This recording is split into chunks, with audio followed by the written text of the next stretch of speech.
Hello everyone, आज की इस वीडियो में हम जावा का लेक्चर 4 पढ़ेंगे, जिसके अंदर हम कुछ चीज़ें पढ़ेंगे।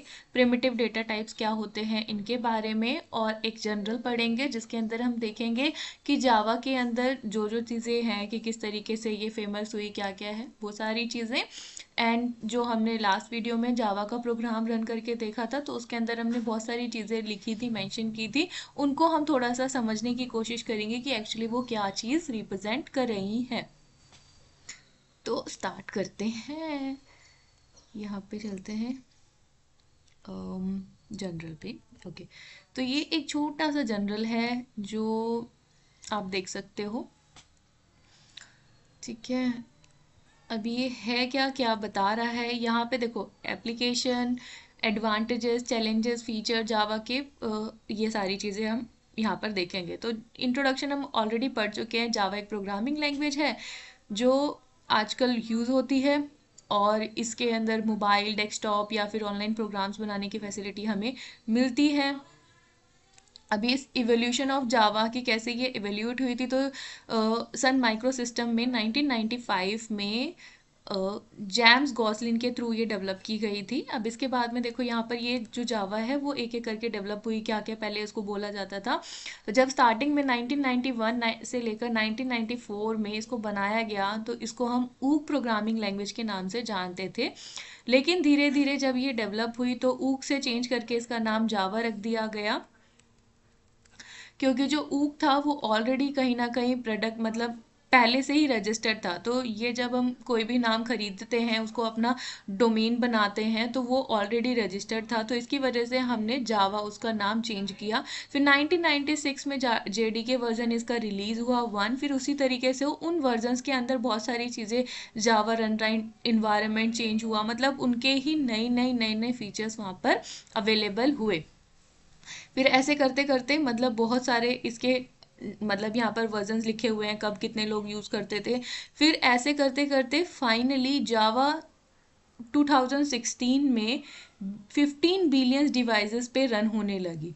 ठीक है, फिर ऐसे करते करते 2018 में जावा फर्स्ट नंबर पर आ गई लैंग्वेज में।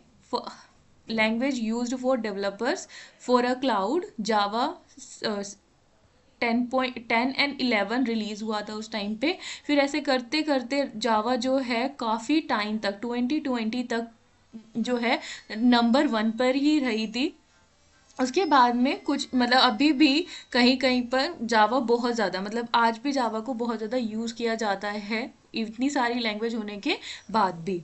ठीक है, अभी यहाँ पर है हमारे पास में कि ये क्यों, क्या रीज़न है कि ये इतना कंटिन्यूसली बहुत ज़्यादा पॉपुलर थी। क्योंकि प्लेटफॉर्म इंडिपेंडेंट है, इजी टू लर्न है, और यूज़र सिक्योरिटी इसमें बहुत रहती है, पावरफुल लाइब्रेरीज है, ओपन सोर्स है, और रिच इकोसिस्टम इसको मिला हुआ है, हाई परफॉर्मेंस ये देती है। रीज़न है कि वर्सेट मतलब जावा जो है कंटिन्यूड रिलेवेंट है, रिलेवेंस, वर्सटाइल है, स्केलेबिलिटी है, रोबस्टनेस है, या ये सपोर्टिव है। पॉपुलर पॉपुलैरिटी भी है इसकी। ठीक है, impact on Java on modern software development, platform independent है, ऑब्जेक्ट ओरिएंटेड है। ठीक है, ऑब्जेक्ट ओरिएंटेड ये कॉन्सेप्ट हम ऑलरेडी डिस्कस कर चुके हैं। ठीक है, डेवलपर कम्युनिटीज़ में मिल जाती है, सिक्योर है जावा। ठीक है, एप्लीकेशन एरिया है इसका हम देख चुके हैं, इजी टू मतलब जावा जो है मोबाइल डेवलपमेंट में यूज़ की जाती है, एंटरप्राइज में बहुत सारी एप्लीकेशन डेवलप करने में यूज़ की जाती है, इंटरनेट एंड थिंग्स को बनाने में यूज़ की जाती है, ई कॉमर्स में यूज़ की जाती है, क्लाउड कंप्यूटिंग में यूज़ की जाती है, वेब डेवलपमेंट में यूज़ की जाती है। एडवांटेजेस इसकी बहुत हैं और डिसएडवांटेजेस भी कुछ कुछ हैं, क्योंकि ये थोड़ी सी ड्रॉबैक हैं इसके। तो ये सारा हमने इस जनरल में देखा कि क्या क्या था। अब इसके बाद हम स्टार्ट करते हैं। हमने लास्ट टाइम एक प्रोग्राम लिखा था, एक VS कोड में लिखा था हमने। वैसे आप पाए उसको नोटपैड में भी चला सकते हैं, आपकी मर्जी आप इसको कहाँ चलाना चाहते हो, मैंने आपको लास्ट वीडियो में बता भी दिया था। अब पब्लिक क्लास फर्स्ट का मतलब है यहाँ पर हम पब्लिकली इस क्लास को डिफाइन कर रहे हैं, और इस क्लास का नाम हमने फर्स्ट रखा है। हम अपनी क्लास का नाम कुछ भी दे सकते हैं। ठीक है। पर यहाँ ध्यान रखना, मैंने यहाँ पे स्मॉल लिख दिया है, बट अब हम जब क्लास को डिक्लेयर करते हैं तो उस टाइम पे हम ज़्यादातर ये रखते हैं कि अपनी क्लास का जो नेम रहेगा वो हमेशा ही क्या रखेंगे, हम फर्स्ट लेटर कैपिटल रखेंगे, ठीक है। पब्लिक स्टैटिक वॉइड मेन, और ये भी ध्यान रखने की सब, जब इसको सेव करेंगे तो जब सेव करेंगे तो जिस क्लास को आप चलाना चाहते हो उसी क्लास का नाम यहाँ पर आप सेविंग टाइम पर रखेंगे। जैसे मैंने यहाँ पर क्लास बनाई है फर्स्ट, और उसी के नेम से इसको मैंने सेव भी किया। Public static void main string R system dot, ये हम जो लिख रहे हैं सिस्टम डॉट, एरर लिखा है यहाँ पर, एक मिनट, सिस्टम डॉट आउट आता है यहाँ पे, पता नहीं क्या कैसे आ गया, system dot out dot println, जो क्या बताता है, एक मिनट, इससे पहले वाली लाइन हमने देखी नहीं। Public static void main string args, यहाँ पर ये बता रहा है कि पब्लिक है ये, जो हम, ये एक लाइन है जो हमारा, जैसे मेन फंक्शन हम डिक्लेयर करते हैं तो यहाँ हमारी मेन पर्टिकुलर फाइल बनी हुई है जिसके अंदर हम जब भी किसी प्रोग्राम को जो मेन में हम डिक्लेयर करेंगे वो सभी यहाँ पर हम लिखेंगे, तो वो भी हम पब्लिकली डिफाइन कर रहे हैं, ये स्टैटिक कीवर्ड डिफाइन कर रहे हैं। वॉइड है हमारा, ये मेन है, मेन फंक्शन को बता रहा है। फिर स्ट्रिंग टाइप के आर्ग्यूमेंट्स हम यहाँ पर ले रहे हैं, ठीक है, ये हमने एक एरे डिक्लेयर किया है, ठीक है।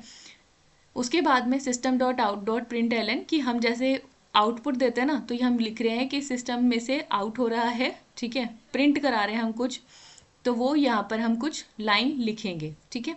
अगर हम इनपुट देते हैं तो इनपुट में हमें एक स्कैनर फाइल है उसको इंपोर्ट करना पड़ता है, इस स्कैनर पैकेज को। तो अभी हम इतना समझते हैं, इतना हमें समझ में आया। अब इसके बाद हम चलते हैं डेटा टाइप के ऊपर। तो डेटा टाइप हमारे पास में दो टाइप के होते हैं, एक होते हैं प्रिमिटिव, एक होते हैं नॉन प्रिमिटिव डेटा टाइप। जो प्रिमिटिव डेटा टाइप होते हैं वो ऑलरेडी बनाए गए होते हैं, यानी कि पहले से ही डिक्लेयर किए गए हैं। जैसे इसमें क्या क्या है, इंटीजर, इंटीजर में हमारे पास होते हैं बाइट, शॉर्ट, इंट और लॉन्ग, ठीक है। अब उसके बाद है फ्लोटिंग पॉइंट, जिसमें हम फ्लोट और डबल की बात करते हैं। जब हमें इंटीजर टाइप के नंबर्स को डिक्लेयर करते हैं तो हम इंट यूज़ करते हैं, अगर उसमें थोड़े से बड़े नंबर्स को डिक्लेयर करना है तो लॉन्ग यूज़ करते हैं। फ्लॉट में क्या आ जाता है, हमारे पास जो डॉट मतलब पॉइंट डेसिमल वैल्यूज़ होती हैं वो हम यहाँ लेते हैं। डबल में फ्लॉट के एक्स्ट्रा वैल्यूज़ को हम यहाँ पर स्टोर कर सकते हैं। कैरेक्टर में हमें पता है कैरेक्टर को स्टोर कराने के लिए है, बुलियन हमारी ट्रू और फॉल्स वैल्यू को देने के लिए है। नॉन प्रिमिटिव डेटा टाइप में हमारी string, array, list, set, stack, vector, dictionary, ये सब कुछ हम यहाँ पर क्रिएट करते हैं। तो हम स्ट्रिंग और एरे को क्रिएट करना यहाँ पर सीखेंगे, ठीक है। नॉन प्रिमिटिव में से अगर कुछ होगा तो मैं बाद में आपको बता भी दूंगी। तो अभी हम यहाँ पर इसको थोड़ा सा आगे चलते हैं, ठीक है। उसके बाद में हम वेरिएबल की बात करते हैं, क्योंकि वेरिएबल और डेटा टाइप को मिलाकर ही हम एक पर्टिकुलर प्रोग्राम के अंदर कुछ ना कुछ बनाएंगे। तो वेरिएबल क्या होते हैं, variable are the container for storing the data values, और you can also call it memory location name for the data, कि जो आपने कुछ भी, जैसे कंटेनर है, उस कंटेनर के अंदर हम क्या करें, कुछ वैल्यू को स्टोर करा कर रख रहे हैं। मतलब एक तरीके से क्या, कुछ भी, जैसे आपने ए लिख दिया तो ए क्या है, उस मेमोरी लोकेशन का नाम है कि हम वहां पर इस वैल्यू को स्टोर करा रहे हैं और वहां से जाके हम उस वैल्यू को लेकर आ सकते हैं। अब इसके टाइप होते हैं लोकल वेरिएबल, इंस्टांस वेरिएबल और स्टैटिक वेरिएबल। अब इनके कुछ ऑपरेशंस होते हैं जावा में, उनको अब अभी हम थोड़ी देर रुक के पढ़ेंगे, क्योंकि हम इससे पहले इसका एक प्रोग्राम देखते हैं कि हम किस तरीके से वेरिएबल को डिक्लेयर करते हैं, ठीक है। तो ये हम चेंज नहीं कर रहे, हम एक और प्रोग्राम इसके अंदर बना लेते हैं, ठीक है। न्यू फाइल, यहाँ हम कर रहे हैं वेरिएबल डॉट जावा, ठीक है। वेरिएबल डॉट जावा लिखा, यहाँ पर देखो क्लास का नाम वेरिएबल आ गया है। अब यहाँ लिखेंगे पब्लिक स्टैटिक वॉइड मेन, ठीक है। उसके बाद में हम यहाँ लिखते हैं इंट। इंट अभी मैंने आपको बताया कि हम क्या कर रहे हैं, इंटीजर टाइप का डेटा डिक्लेयर कर रहे हैं, और यहाँ लिख रहे हैं हम, क्या लिखें, वेरिएबल का नेम ए, ठीक है, और ए और कुछ और डाल देते हैं, ए की वैल्यू हम इनिशियलाइज कर देते हैं 10, ठीक है। और यहाँ हम ले लेते हैं इंट बी 30, ठीक है। अब हम क्या कर रहे हैं, एक और वेरिएबल डिक्लेयर कर रहे हैं, int C equals to A plus B. Okay, अब हम यहाँ पर इसको सिस्टम डॉट आउट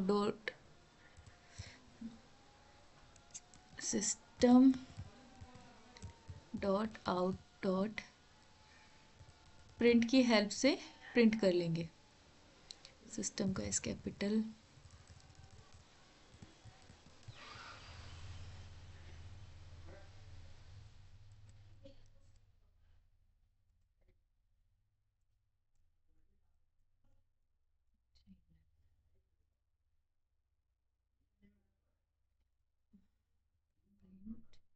क्या प्रिंट कराना है? सम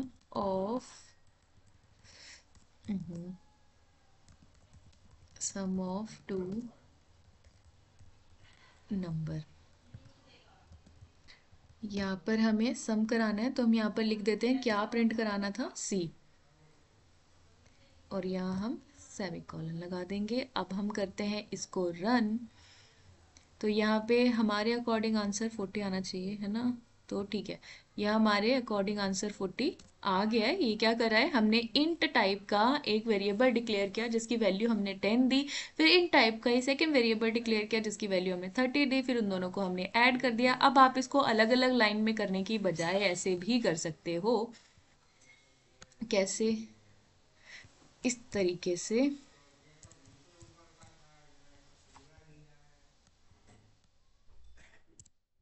यहाँ पे आप लिख दो बी, और बी की वैल्यू अगर देनी है तो दे दो, और लिख दो सी। ठीक है, अब हम इसको रन कराएंगे। ठीक है, ओके, आ गया हमारा आंसर। ठीक है, तो इस तरीके से आप यहाँ पर माइनस प्लस मल्टीप्लिकेशन जितने भी ऑपरेशन है वो सब परफॉर्म कर सकते हो। ठीक है, अगर यहाँ पर हम इंट नहीं लिखकर डबल लिखेंगे तब भी ये सेम ही काम करेगा। ठीक है, पर दोनों में डिफरेंस आपको यहाँ देखने को मिला होगा, यहाँ पर सिर्फ 40 आ रहा है, यहाँ पर 40.0 आ रहा है क्योंकि हमने इधर डबल लिख दिया। आप इसी तरीके से और भी जितने भी हमने डेटा टाइप डिक्लेयर किए हैं वैसे उन वैल्यूज को आप यूज कर सकते हो। एक और यूज कर लेते हैं कैर। ठीक है, कैरेक्टर में हम कुछ डिफाइन कर देते हैं, ए इक्वल्स टू बी। तो जहां हम ए लिखेंगे वहां पे हमें आंसर मिलेगा बी।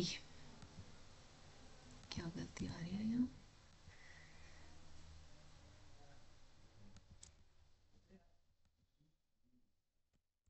मैं कुछ और लिख देती हूँ यहाँ पे।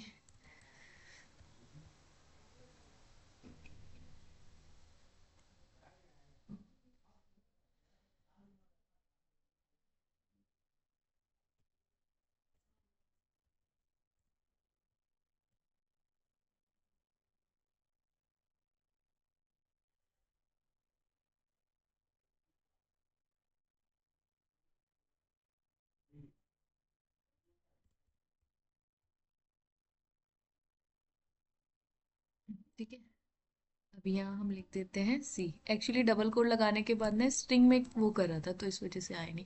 अब यहाँ पर जब भी हम सी लिखेंगे तो ये प्रिंट करेगा हमारे लिए एफ।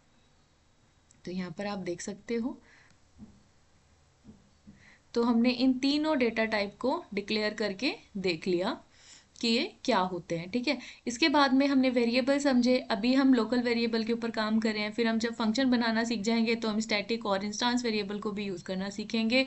ऊपर से फिर हम ऑपरेटिंग इसके ऑपरेशंस पढ़ेंगे, जैसे कि यहाँ पर देखो यूनरी ऑपरेटर्स होते हैं जो क्या करते हैं, जैसे post fix, prefix, plus plus या फिर माइनस माइनस वाले एक्सप्रेशन। ठीक है, फिर यहाँ पर है अरिथमेटिक ऑपरेशन जिसमें हम प्लस माइनस मल्टीप्लिकेशन ये सारी चीज़ें करते हैं, मल्टीप्लिकेशन एडिशन। फिर उसके बाद शिफ्ट ऑपरेटर है जो क्या करेगा, बिट में कन्वर्ट करके फिर उसको शिफ्ट करता है। ठीक है, लेफ्ट शिफ्ट राइट शिफ्ट। फिर रिलेशनल ऑपरेटर है जो कंपेयर करते हैं।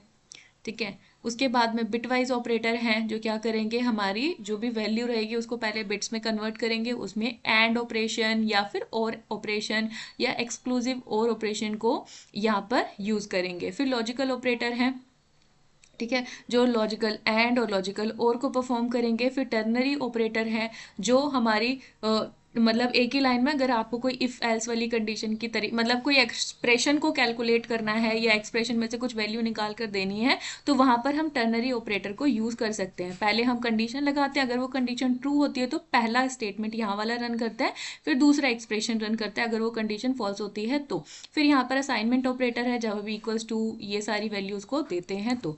नेक्स्ट हमारा एक्सप्रेशन है, जैसे कि यहाँ पर क्या है, a plus B plus C multiply D, और इस तरीके से ये सारे हमारे ऑपरेंट है और बीच में लगे हुए ये हमारे ऑपरेटर्स है। फिर जब इसमें से कुछ रिजल्ट आएगा, यानी कि ये कुछ परफॉर्मेंस करेगा, उसके बाद में इसको जब हम स्टोर करेंगे तो वो हमारी एक एक्सप्रेशन वैल्यू बन जाएगी, जिसको हम रिजल्ट नाम के वेरिएबल में स्टोर करा रहे हैं। तो इतना था आज की वीडियो में। अब इसके अंदर जितने भी आपके एक्सप्रेशन दिए हुए हैं वो आप यूज़ कर सकते हो। यहाँ पर टाइप ऑफ एक्सप्रेशन है, जैसे integral expression, floating expression, relational expression, logical expression, pointer expression, bitwise expression या फिर कॉन्स्टेंट एक्सप्रेशन। बाकी चीज़ें हम नेक्स्ट क्लासेस में कंप्लीट करेंगे। तब तक के लिए थैंक यू।